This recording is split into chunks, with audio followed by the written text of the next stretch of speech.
We pray, may your wishes come true। प्रेरक और धार्मिक वीडियोस देखने के लिए सब्सक्राइब करें wish for me. Shrimad Bhagavad Gita के 3 अध्याय का महात्म्य। नारायण जी बोले कि हे लक्ष्मी जी, एक शूद्र अकेला ही वन में रहता था। अनर्थों से उसने बहुत सा द्रव्य इकट्ठा किया। किसी कारण से वह द्रव्य जाता रहा। अब वह शूद्र बहुत चिंतित रहने लगा। किसी से पूछता कि ऐसा कोई अंजन बताओ जिसे नेत्र में डालकर पृथ्वी का पदार्थ निकाल लूं। तब किसी ने कहा, मांस मदिरा खाया पिया कर। वह खोटा कर्म करने लगा। एक दिन धन की लालसा कर चोरी करने गया। रास्ते में चोरों ने मार दिया। तदनंतर उसने प्रेत की योनि पाई। उस प्रेत योनि में उसे बड़ा दुख हुआ। एक वट के वृक्ष पर रात दिन चिल्लाया करता कि कोई ऐसा भी है जो मुझे इस अधम देह से छुड़ावे। कुछ समय बाद शूद्र की स्त्री से पुत्र जन्मा। जब उसका पुत्र बड़ा हुआ तो एक दिन अपनी माता से उसने पूछा कि मेरा पिता क्या करता था और देहांत किस प्रकार हुआ है। तब उसकी माता ने कहा कि बेटा, तेरे पिता के पास बहुत धन था, वह सब यूं ही जाता रहा। एक दिन धन की लालसा से चोरी करने गया, परंतु मार्ग में चोरों ने उसे मार डाला। तब उसने कहा कि हे माता, उसकी गति कराई थी? तब माता ने कहा नहीं।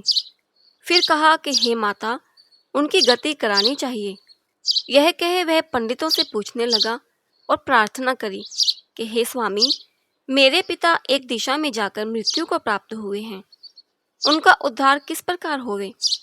तब पंडितों ने कहा कि तुम गया जी जाकर उसकी गति करो, तब पितरों का उद्धार होगा। यह सुन माता की आज्ञा लेकर गया जी को गमन किया। प्रयागराज का दर्शन स्नान करके फिर आगे को चला। रास्ते में एक वृक्ष के नीचे बैठा। वहां उसको बड़ा भय हुआ। यह वही वृक्ष था जहां उसका पिता प्रेत की योनि को प्राप्त हुआ था। उसी जगह में चोरों ने उसको मारा था। तब उस बालक ने अपना गुरु मंत्र पढ़ा। उसका एक और भी नियम था।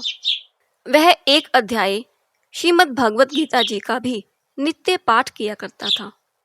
उस दिन उसने श्री गीता जी के 3 अध्याय का पाठ उस वृक्ष के तले बैठकर किया।